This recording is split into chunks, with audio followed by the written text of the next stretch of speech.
On a Sunday morning, December 7th, 1941, Japanese planes flew over the military base of Pearl Harbor in Hawaii.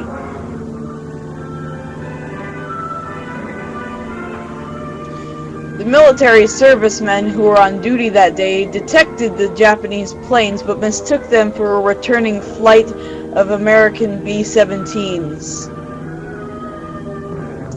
Then, disaster struck.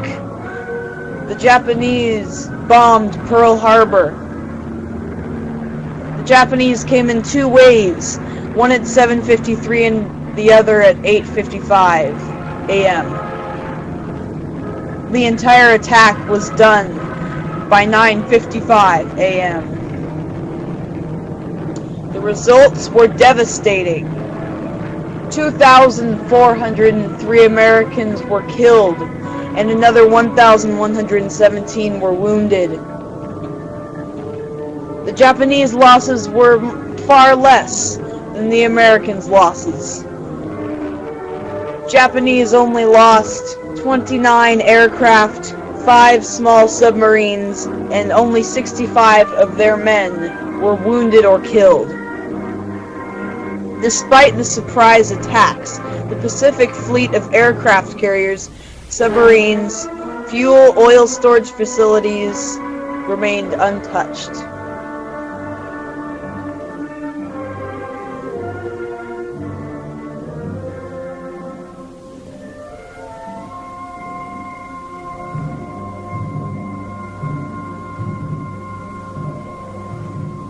Mr. Vice President, Mr. Speaker, members of the Senate and of the House of Representatives,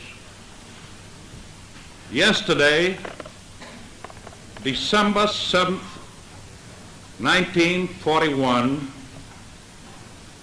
a date which will live in infamy, the United States of America was suddenly and deliberately attacked by naval and air forces of the Empire of Japan.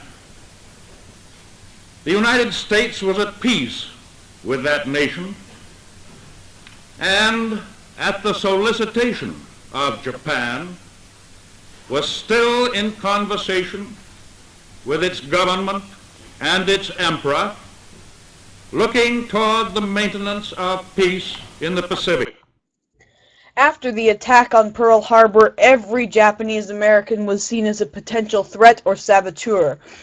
The Executive Orders 9066 was issued by Franklin D. Roosevelt that demands that all Japanese on the West Coast were relocated to internment camps inland, away from military bases on the coast.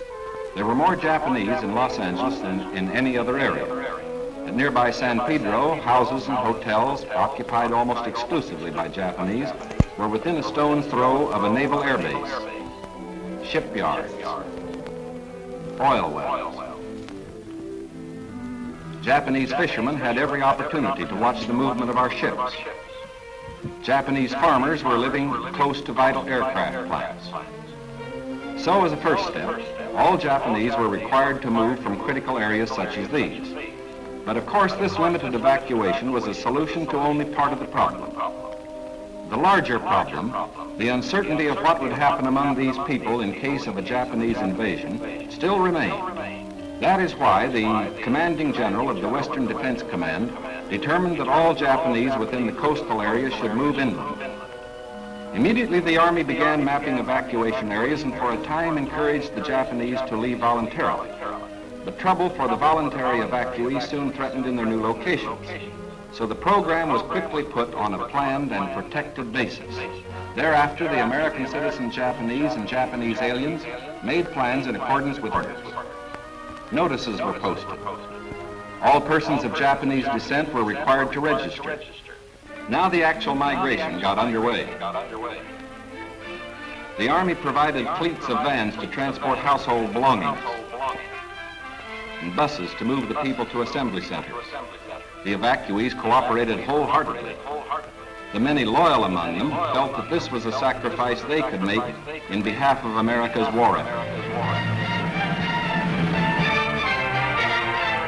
small towns as well as large, up and down the coast, the moving continued.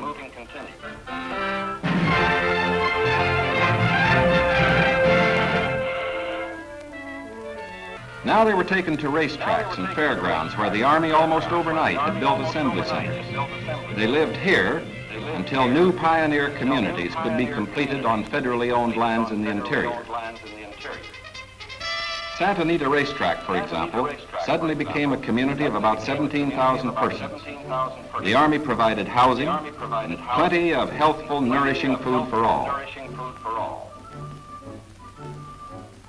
The residents of the new community set about developing a way of life as nearly normal as possible. They held church services, Protestant, Catholic, and Buddhist. They issued their own newspaper, organized nursery schools, and some made camouflage nets for the United States Army. Meanwhile, in Arizona, Utah, Colorado, Wyoming, and elsewhere, quarters were being built where they would have an opportunity to work and more space in which to live. When word came that these new homes were ready, the final movement began.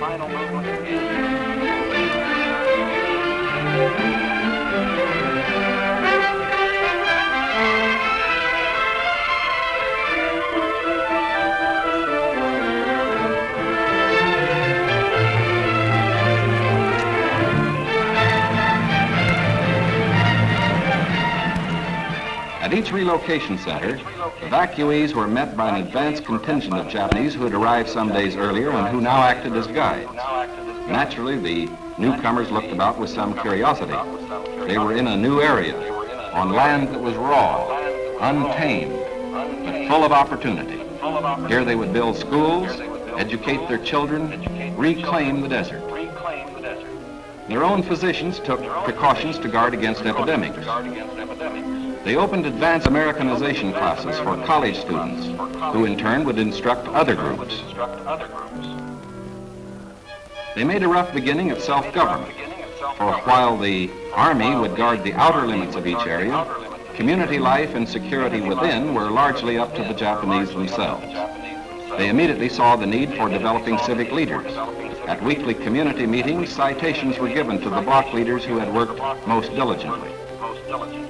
Special emphasis was put on the health and care of these American children of Japanese descent.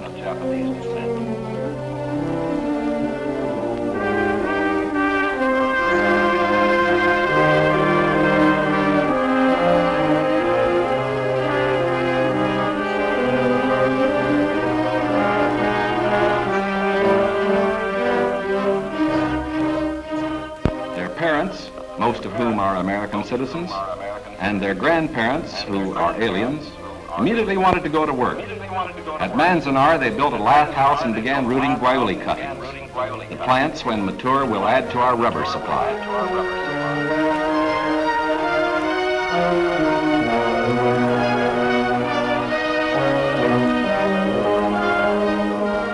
At Parker, they undertook the irrigation of fertile desert lands. Meanwhile, in areas away from the coast and under appropriate safeguards, many were permitted to enter private employment, particularly to work in sugar beet fields where labor was badly needed. After 2 years of living in the internment camps, Public Proclamation number 21 was issued releasing all of the Japanese from the camps. Remaining prejudices and racism against the Japanese led to further killings of the Japanese, such as these two famous cases.